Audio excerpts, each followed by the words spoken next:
Morning, everyone, and welcome to another chapter of the ICAA in your neighborhood. My name is Ankie Barnes. I'm a board member of the local chapter of the ICAA, the Washington Mid-Atlantic chapter, as well as the national board. And I'm pleased to say that Georgetown is my home.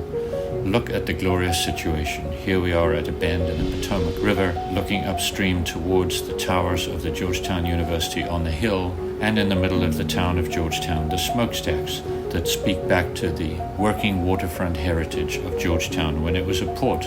We will start near the waterfront and bring you on a tour winding up the hill.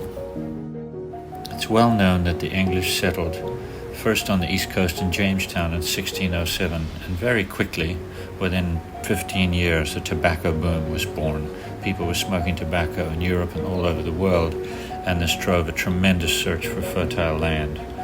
In 1632, not long after, Captain Henry Fleet, who was a fur trader, sailed up the Potomac River and anchored at what is now Georgetown. There was a village of First Peoples there with whom he traded peacefully, and wrote as following: there was an abundance of sturgeon, deer, buffalo, turkey, and bear. Just imagine that. It's not quite the same today, but this was a land of abundance. Looking at maps of the Georgetown and Washington D.C. area today, you will see that Georgetown is in the northwest corner of what is now Washington D.C. The L'Enfant plan lays out to the south and east of it, and Georgetown as a town predated Washington D.C. by about 40 years. Interestingly enough, one of the main reasons it was established is it was the highest point of the river in which you could anchor a square-masted sailing schooner. Our first stop today in Georgetown is down on the waterfront of the Potomac River, looking back at the Dodge warehouse buildings. These old warehouses, as you can see, are handsome brick working buildings that were built in 1751.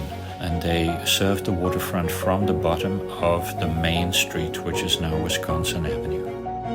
The C&O Canal formed a vital link between the riches of the hinterland and the sailing ships on the Potomac River.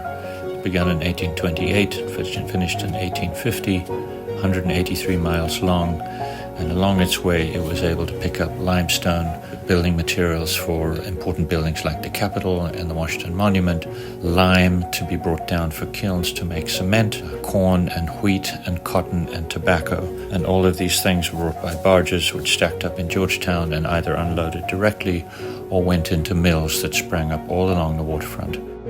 We are now at the aptly named Old Stone House, which dates from 1766. It's the oldest remaining house in Washington, D.C., and you can see that it's built affordably of found fieldstone that would have come from the Georgetown area, possibly up the river, and then the chimneys are made of bricks. Bricks would have been very expensive at that time and probably came as ballast in boats from Boston or New York or Philadelphia, but you needed that fine level of control to finish the chimneys.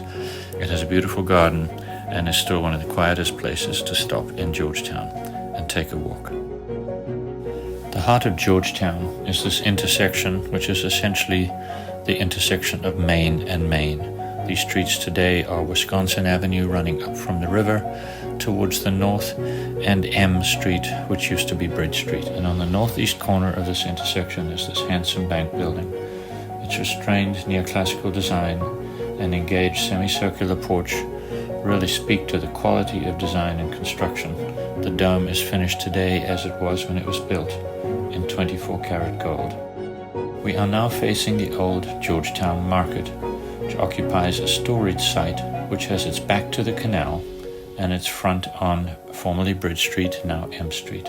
This handsome brick building, clearly built to last, dates to 1865, and it was built to replace an earlier wood frame market that dated from 1795. That again was built over an open-air butcher's market, and before that there was a debtor's prison on the same site. So you can see that as the town evolved, the needs of its key sites were recycled to support the life of Georgetown. Georgetown University is an imposing and handsome campus today, and it was established right after the American Revolution when the free practice of religion was allowed. It's a Jesuit school, and it's turned into one of the nation's leading institutions. We're delighted to have it in Georgetown. Interestingly enough, in its history, very, very early on, an African-American preacher became the president of the university, 1874, Father Patrick Francis Healy. He was the son of a local woman and an Irish priest. Alexander Graham Bell is famously known for inventing the telephone, but he had a parallel career in trying to deal with deafness and people that were hard of hearing. His wife was deaf, he had family members that were deaf, and his family was full of educators. He started doing research with money that he made from the telephone in this little carriage house behind his father's house in Georgetown, and later on was able to build this handsome neoclassical building across the road. The architects Peabody and Stone from Boston designed it, and it's rather unusual for its golden yellow sandstone, Roman brick, and its sort of academic neoclassicism. It is today one of the national monuments in D.C. We're going to pause briefly here at the top of Wisconsin Avenue up on the heights of Georgetown at R Street, which is the site of the Georgetown Library, formerly the Peabody Library. There is so much to show you in Georgetown that we've broken this into 2 visits. We'll leave you on the top of the hill overlooking the Potomac River in the background, and we'll be back shortly with another episode which looks over the eastern side of Georgetown. See you soon.